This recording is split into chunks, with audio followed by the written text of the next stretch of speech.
mulheres hoje elas querem assumir posições de liderança, elas têm essa ambição, elas são tão ambiciosas quanto os homens. E aí, para isso, a Thaís nos trouxe uma pesquisa feita ali nos Estados Unidos. Infelizmente, não temos uma pesquisa similar aqui no Brasil, mas não deve divergir muito dos resultados. É feita pelo The Wall Street Journal. E aí tem uma afirmação: 74% dos homens entrevistados gostariam de ser promovidos para o próximo nível. Eu queria que vocês jogassem aí nessa mesma enquete que vai aparecer na tela de vocês, quanto que vocês acham que é o percentual de mulheres que foram entrevistadas e falaram, eu quero ser promovida para o próximo nível. Vou dar aí alguns segundinhos para vocês responderem também, deve ter aparecido aí. Pelo que eu estou vendo, a grande maioria tá meio bem distribuída, não é mesmo? Mas uma boa parte votou ali nas duas opções de maior percentual, mas uma boa parcela também votou no percentual menor ali, nos 3 de baixo. Tá meio que elas por elas, né?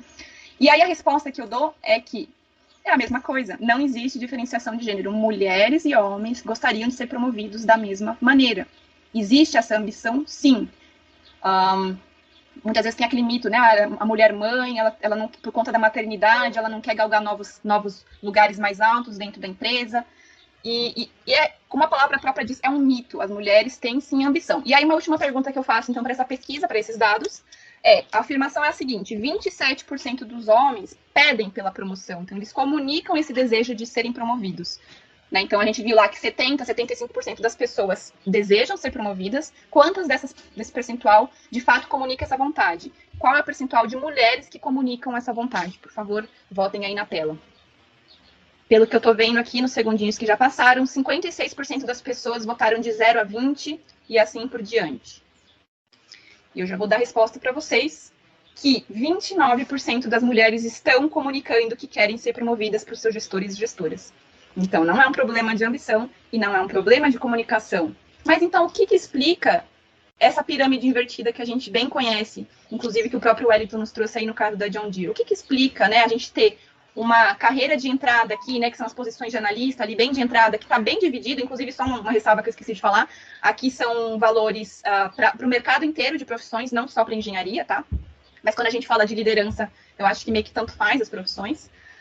Então a gente tem uma entrada ali no mercado de quase 50%, o que é um número bacana, porque as mulheres se formam tanto quanto os homens, até um pouco mais. E só que quando existe esse gargalo que de alguma forma impede que ela passe. Não é uma questão de ambição, não é uma questão de falta de comunicação. Então eu não vou responder essa pergunta, eu deixo vocês com essa reflexão, mas faço uma outra pergunta para vocês, aí na empresa de vocês. Quem que está decidindo quem é promovido? Como que é essa decisão? Quem são as pessoas sentando naquele board de decisão?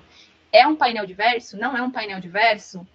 Que tipo de histórico essas pessoas têm? Como elas se parecem?